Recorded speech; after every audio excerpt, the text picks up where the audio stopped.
Hello students. तो बच्चों thermodynamics के क्वेश्चन चल रहे थे, पढ़ाते हैं आगे जेई मेन वाले। जरा देखते हैं क्या है। A hypothetical gas expands adiabatically such that its volume change from 8 litre to 27 litre. एक गैस है, उसका वॉल्यूम शुरुआत में कितना है 8 लीटर और चेंज होके कितना हो जाता है 27 litre. If the ratio of final pressure of gas, if the ratio of final pressure of gas to initial pressure of gas, अच्छा उसका जो रेशो है फाइनल प्रेशर का इनिशियल प्रेशर के साथ वो दे रखा है 16/81। तो फाइनल प्रेशर का रेशो इनिशियल प्रेशर के साथ, तो फाइनल प्रेशर हो गया मान लो P2 और इनिशियल प्रेशर था P1, उसका रेशो हो गया 16/81। एक ये दिया। Then the ratio of CP/CV, CP/CV का रेशो पूछा है। अच्छा एक बात सोचो, ये जो CP/CV है क्या ये गामा होता है? हाँ बिल्कुल सर, गामा होता है, एडियाबेटिक कांस्टेंट गामा। तो ये गामा है, तो एक तरीके से ये समझो गामा के बारे में पूछा है। अच्छा एक बात बताओ, ये गैस कौन सी है? हाइपोथेटिकल गैस है, ये तो दिया नहीं इन्होंने। आइडियल गैस है नहीं, तो आइडियल गैस होती तो PV is equal to NRT भी लगता, लेकिन हाइपोथेटिकल गैस है और एडियाबेटिकली ये क्या हो रहा है एक्सपेंड हो रही है। तो एडियाबेटिकली जब एक्सपेंड होती है मतलब कौन सा प्रोसेस है एडियाबेटिक प्रोसेस, तो उसमें कौन सी इक्वेशन लगती है PV की पावर गामा बराबर कांस्टेंट। तो ये फॉर्मूला इसमें लगना है। चलो लगाओ, इसको ऐसे लिख सकते हैं P1 V1 की पावर गामा बराबर P2 V2 की पावर गामा। फिर इसे उठा के हम V1/V2 और पूरे की पावर गामा लिख सकते हैं और उधर P2/P1। V1 कितना है 8 लीटर, V2 कितना है 27 लीटर और पूरे की पावर गामा बराबर P2/P1 16/81। गामा की वैल्यू यहां से निकाल लेंगे। चलो लीटर से लीटर कट गया, 8/27 और पूरे की पावर गामा बराबर 16/81। 16/81। अब एक काम करो आप इसमें, अब यहां से गामा की वैल्यू हमें सॉल्व करके निकालनी है। अब ये बात हमें खुद से सोचनी है कि इसको किस तरह से किया जाए। ठीक है, इसको लिख सकते हैं हम 8 को लिख लो 2 की पावर 3, 27 को लिख लो 3 की पावर 3 और पूरे की पावर गामा। ऐसे 16 को लिख लो 2 की पावर 4 और 81 को लिख लो 3 की पावर 4। अब यहां से ये आ गया 2/3 की पावर 3 गामा। ऐसे ही यहां से ये आ गया 2/3 की पावर 4। दोनों तरफ की कंपेयर कर लो, 3 गामा किसके इक्वल हो गया 3 गामा इज इक्वल टू 4, तो गामा की वैल्यू 4/3। ये हमारा आंसर हो गया, गामा की वैल्यू आ गई 4/3। तो option number A is correct. बिल्कुल आसान सा सवाल था, एडियाबेटिक प्रोसेस था तो एडियाबेटिक वाला फॉर्मूला हमने यहाँ पे लगा दिया बच्चों। चलो जी आगे बढ़ो। चलिए बच्चों अगले सवाल में आते हैं, क्या दिया है जरा पढ़ते हैं। Heat is given to an ideal gas. मान लीजिए एक कंटेनर के अंदर गैस है, ठीक है, उसको आप हीट दे रहे हैं। देखो जब हम किसी सिस्टम को हीट देते हैं तो वो होती है डेल्टा क्यू, और जब देते हैं वो होती है पॉजिटिव। तो मतलब हम उसको पॉजिटिव हीट दे रहे हैं, ऐसा समझ लीजिए। जब हम किसी सिस्टम को हीट देते हैं तो सिस्टम को दी गई हीट को हमें प्लस लेना है, और अगर हम सिस्टम से हीट लेते हैं तो हमें उसको माइनस लेना है। तो इसका मतलब यहां से साफ पता चल रहा है कि उसको दी गई हीट प्लस है। आगे, इन आइजोथर्मल प्रोसेस, प्रोसेस कौन सा है आइजोथर्मल। जब आइजोथर्मल प्रोसेस होता है, आइजोथर्मल प्रोसेस होता है तो उसमें टेम्परेचर कांस्टेंट रहता है। टेम्परेचर कांस्टेंट रहता है तो डेल्टा T की वैल्यू 0 होती है, चेंज इन टेम्परेचर 0। अरे भाई जब कोई चीज कांस्टेंट है तो उसमें कोई चेंज नहीं होगा। अब मान लीजिए आपसे पूछने लगे कि इसका टेम्परेचर 300 है, थोड़ी देर बाद भी 300 ही है, और मैं आपसे कहूं कि बताओ इसमें कितना चेंज आया, तो आप कहोगे कुछ भी चेंज नहीं आया, पहले भी 300 था, अब भी 300 है। चेंज होता है delta T, T2 minus T1, बाद वाला टेम्परेचर 300, पहले वाला भी 300, दोनों आपस में माइनस होके जीरो आ गया। तो मतलब टेम्परेचर तो चेंज इन टेम्परेचर जीरो, और वैसे टेम्परेचर को कहोगे तो टेम्परेचर है उसका कांस्टेंट।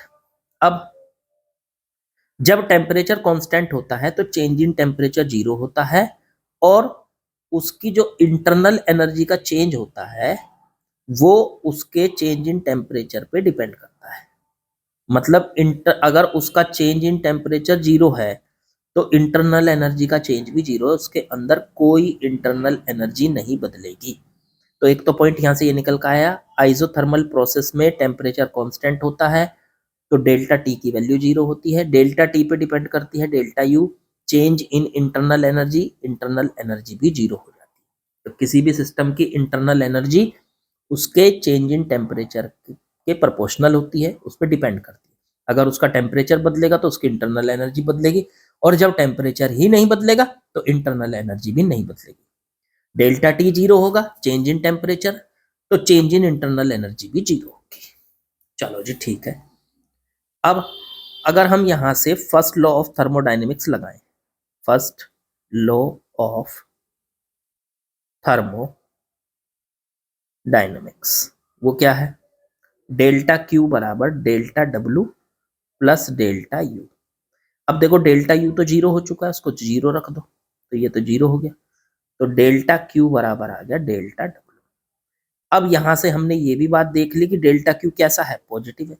अगर ये पॉजिटिव होगा तो ये किसके इक्वल है, डेल्टा डब्ल्यू के, तो डेल्टा डब्ल्यू भी पॉजिटिव होगा। अब ऑप्शन वो पढ़ो, स्टेटमेंट अलग। पहला दिया इन्होंने, internal energy of gas will decrease, गलत, इंटरनल एनर्जी डिक्रीज हो रही। भाई साहब इंटरनल एनर्जी तो इसमें बदल ही नहीं रही है, इंटरनल एनर्जी तो कांस्टेंट है। Internal energy of gas will increase, ये भी गलत।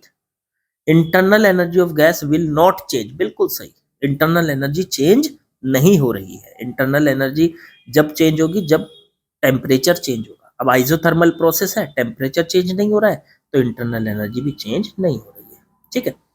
अब D, the gas will do positive work, gas का जो वर्क है वो पॉजिटिव है। देखो डेल्टा डब्ल्यू की वैल्यू क्या आई थी, पॉजिटिव, इसका मतलब बिल्कुल करेक्ट, डी भी करेक्ट है। फिर ई पढ़ो, gas will do negative work, ये गलत है। तो सी और डी हमारे स्टेटमेंट करेक्ट है। ऑप्शन देख लो, पहले में ए ई, दूसरे में बी डी, तीसरे में C E C D, option D is correct. C और डी स्टेटमेंट हमारे करेक्ट है। तो ये बिल्कुल आसान सवाल था, बस हमें उसकी कुछ बेसिक चीजें पता होनी चाहिए कि किस तरह से आइसोथर्मल प्रोसेस काम करता है उसके अंदर, और गैस कब पॉजिटिव वर्क करती है, कब नेगेटिव वर्क करती है, कब हीट को पॉजिटिव लेना है, कब नेगेटिव लेना है, कब इंटरनल एनर्जी को पॉजिटिव लेना है, कब नेगेटिव लेना है। साइन कन्वेंशन बहुत जरूरी है। ठीक है, चलो जी आगे बढ़ते हैं। चलिए बच्चों नेक्स्ट क्वेश्चन में आते हैं। सबसे पहले मैचिंग लिस्ट का क्वेश्चन है। चार प्रोसेस दे रखे, आइसोथर्मल प्रोसेस में इन चारों में से कौन सा स्टेटमेंट है ये देखो। पहले आइसोथर्मल प्रोसेस में बात करो तो आइसोथर्मल प्रोसेस में टी कांस्टेंट होता है, टी नहीं बदलता तो डेल्टा टी जीरो होता है। डेल्टा टी जीरो होगा तो उसकी इंटरनल एनर्जी में कोई चेंज नहीं होगा, डेल्टा यू भी जीरो होता है। ठीक है, तो ऐसा कोई उसमें देख लो कोई स्टेटमेंट है तो, no change in internal energy, ये आ गया। तो इसका मतलब इससे को तो सेकंड के साथ मिला दो, चलो ए को सेकंड के साथ। दूसरा है जी आइडियाबैटिक प्रोसेस, उससे पहले आइसोकोरिक देख लो, आइसोकोरिक कौन सा होता था, तो आइसोकोरिक होता था जिसमें वॉल्यूम कांस्टेंट होता था, वॉल्यूम नहीं बदलता, वॉल्यूम नहीं बदलता तो डेल्टा वी जीरो होगा। अब वर्क का फॉर्मूला होता है पी इंटू डेल्टा वी, अगर ये जीरो होगा तो इसको उठा के यहाँ रख लो तो वर्क भी जीरो आ गया, डेल्टा डब्ल्यू। मतलब गैस कोई वर्क नहीं करती, ना तो पॉजिटिव ना नेगेटिव। तो इसका मतलब ये हो गया, देखो, no work is done on the gas या बाय द गैस। गैस, ना तो गैस पर कोई वर्क किया जाता और ना ही गैस कोई वर्क करती है। लो, ये भी खत्म। अब बात करो आइजो, सॉरी ये तो आइजोकोरिक में था, गलत लगा दिया मैंने, ये था आइजोकोरिक में यहाँ। लो जी, अब बात करो एडियाबैटिक की। एडियाबैटिक में क्या होता है, डेल्टा क्यू जीरो होता है। हम सिस्टम को ना तो हीट दे सकते ना हीट उससे ले सकते, तो डेल्टा क्यू जीरो होता है। अब डेल्टा क्यू, अगर हम इसको सोचें, फर्स्ट लॉ ऑफ थर्मोडायनेमिक्स लगाएं, डेल्टा क्यू बराबर delta W plus delta U. अगर डेल्टा क्यू जीरो होगा एडियाबैटिक में, तो delta W plus delta U की वैल्यू क्या हो जाएगी, जीरो।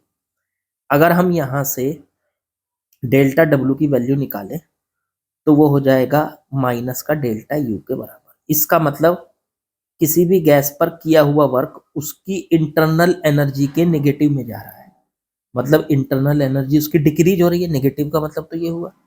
तो देखो, फिर बैठ गया हमारा स्टेटमेंट वन। तो एडियाबैटिक प्रोसेस में बैठ रहा है हमारा statement one, work done by the gas decreases it's internal energy. जो भी वर्क है वो उसकी इंटरनल एनर्जी को डिक्रीज कर रहा है। तो ये बैठ गया बी का फर्स्ट। बस एक बचा आइजोबारिक प्रोसेस। इसमें प्रेशर कांस्टेंट होता है। जब प्रेशर कांस्टेंट होता है तो वैसे तो सीधा इसका ऑप्शन यही, मतलब इसका मैचिंग जो है वो थर्ड से ही बैठेगी क्योंकि यही बच रहा है, लेकिन फिर भी इसको समझना चाहते हो तो समझ लो। जब आइजोबारिक प्रोसेस होता है तो प्रेशर कांस्टेंट होता है, और तब हम लगा सकते हैं डेल्टा क्यू बराबर delta W plus delta U. Pressure constant होने पर डेल्टा डब्ल्यू का फॉर्मूला होता है P delta we. Delta W का फॉर्मूला होता है, जब प्रेशर कांस्टेंट होगा तो पी डेल्टा वी। इसका मतलब तो ये हुआ कि सिस्टम को दी गई हीट कहाँ कहाँ जा रही है, सिस्टम को दी गई हीट वर्क में जा रही है थोड़ी सी तो, और बाकी इंटरनल एनर्जी। अब देखो यही लिखा है, heat absorbed goes partially to increase internal energy and partially to do work.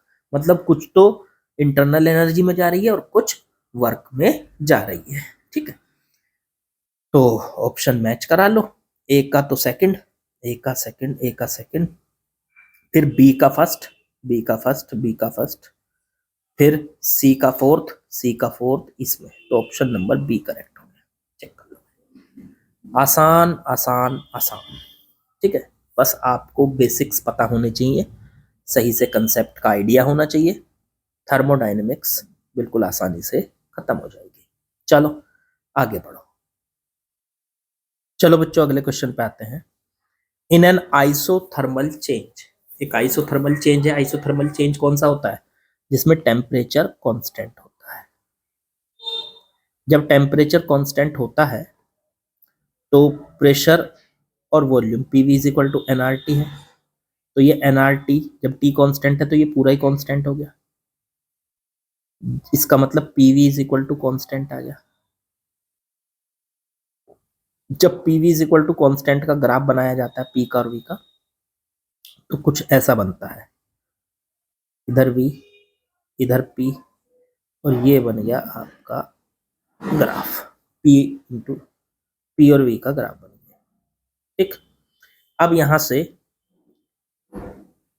अब इस पूरे इसमें पूरे ग्राफ में प्रेशर देखो नीचे, जैसे जैसे नीचे जा रहा है प्रेशर, वॉल्यूम बढ़ रहा है, तो वॉल्यूम बढ़ेगा तो प्रेशर नीचे जाएगा, क्योंकि खुद सोचो P inversely proportional to V है कि नहीं। वॉल्यूम बढ़ाओगे तो प्रेशर गिरेगा और वॉल्यूम घटाओगे तो प्रेशर बढ़ेगा।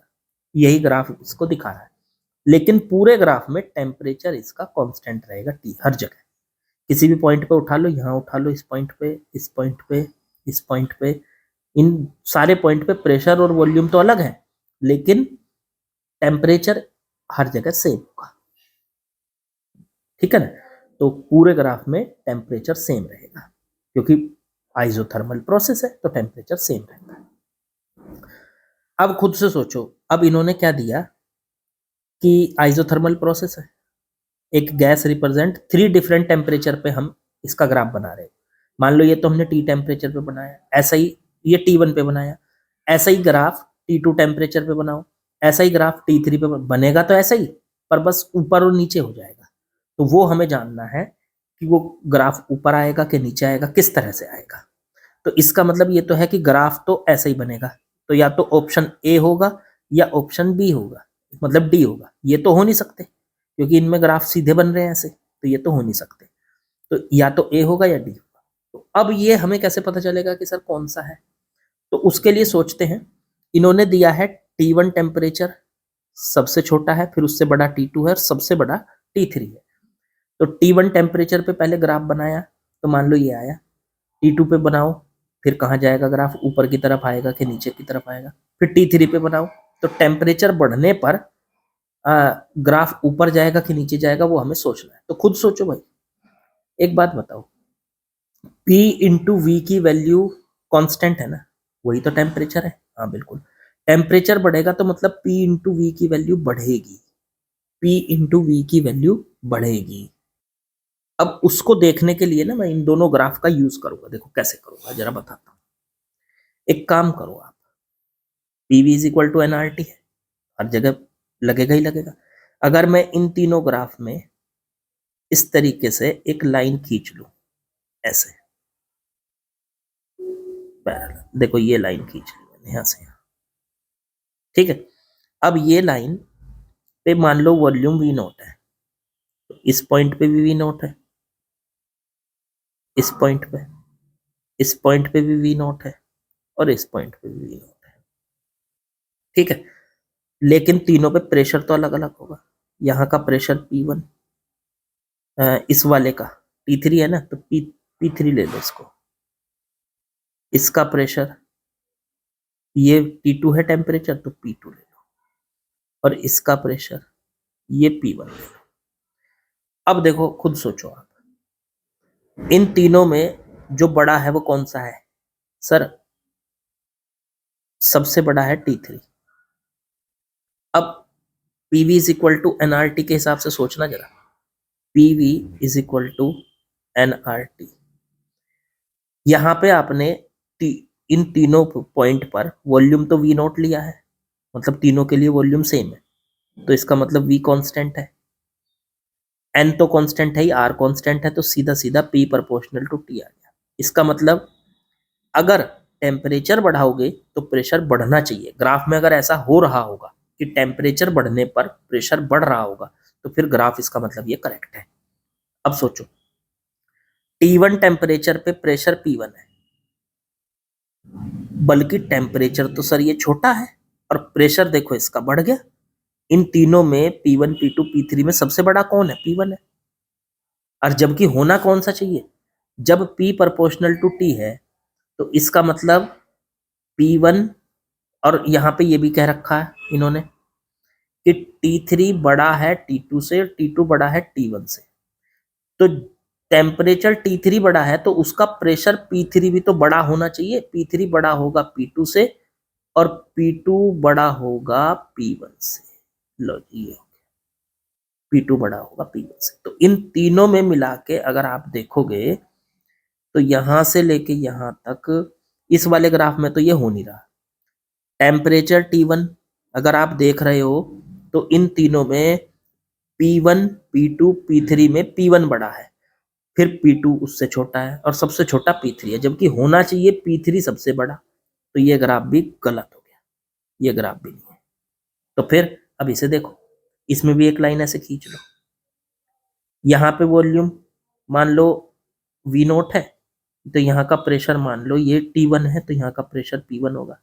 ये वाला ग्राफ T1 का है ना, देखो ये रहा T1, तो इसका प्रेशर यहाँ पे P1। ऐसे दूसरा ग्राफ है T2, तो उसका प्रेशर P2। तीसरा ग्राफ है T3, तो उसका प्रेशर P3। अब इन तीनों में देखो P3 बड़ा है, फिर P2, फिर P1, P3 बड़ा, फिर P2, फिर P1। तो ये ग्राफ बिल्कुल करेक्ट है, तो ऑप्शन डी इज करेक्ट। तो आसान सा सवाल है, लेकिन इस तरीके के सवाल आपने पहले अगर कर रखे हो या अगर ना किए हो तो बहुत ध्यान से करना, लॉजिक के साथ करना, जैसे जैसे मैंने समझाने की कोशिश की वैसे करना, सोचने की कोशिश करना इसको। कि ग्राफ तो बनना है ऐसा ही, देखो ये जैसा ग्राफ ये बना था यहाँ पे, ग्राफ तो यही बनना है, पर तीनों ग्राफ ऐसे ही बनने हैं, अलग अलग टेम्परेचर पे बनने हैं। तो ऊपर आएगा ग्राफ टेम्परेचर बढ़ने पर या नीचे आएगा, तो उसको देखने के लिए आपको ये तरीका बता दिया मैंने कि आप उस पर एक लाइन खींच के वॉल्यूम को कांस्टेंट कर लो, ठीक है, और फिर देखो कि प्रेशर बढ़ रहा है टेम्परेचर के साथ या नहीं, क्योंकि P प्रोपोर्शनल टू T होता है, टेम्परेचर के साथ प्रेशर बढ़ना चाहिए, अगर बढ़ा तो ग्राफ ठीक है और नहीं बढ़ा तो ग्राफ गलत है। चलो आगे बढ़ते हैं। तो बच्चों आगे जो क्वेश्चंस हैं वो कार्नोट इंजन वाले और उसके हैं, पता नहीं वो हमारे सिलेबस में है या नहीं। आज जो है मैं उसका सिलेबस कंप्लीटली देख लूंगा कि कार्नोट इंजन हमारे सिलेबस में है या नहीं है। अगर होगा तो फिर उसके क्वेश्चंस मैं कल करा दूंगा, एक वीडियो और बन जाएगी इसकी। 4-5 क्वेश्चन बचे हुए हैं, वे उसी के हैं कार्नोट साइकिल वाले। तो अगर होगा तो फिर तो ठीक है, हीट इंजन वगैरह भी है या नहीं है तो वो सारा देख लेंगे। शायद मुझे लग रहा है कि कुछ उस पोर्शन उसमें से कटा हुआ है, तो वो देख के मैं कल कराऊंगा बाकी का। इसके आज इतने ही क्वेश्चन रखते हैं और बाकी कल करेंगे। अगर होगा सिलेबस में तो कराऊंगा, नहीं होगा तो अगला चैप्टर शुरू कर लेंगे, ठीक है। चलिए बच्चों, बाकी कल मिलते हैं। लाइक शेयर सब्सक्राइब कमेंट वो आप कर ही दोगे, मुझे पता है।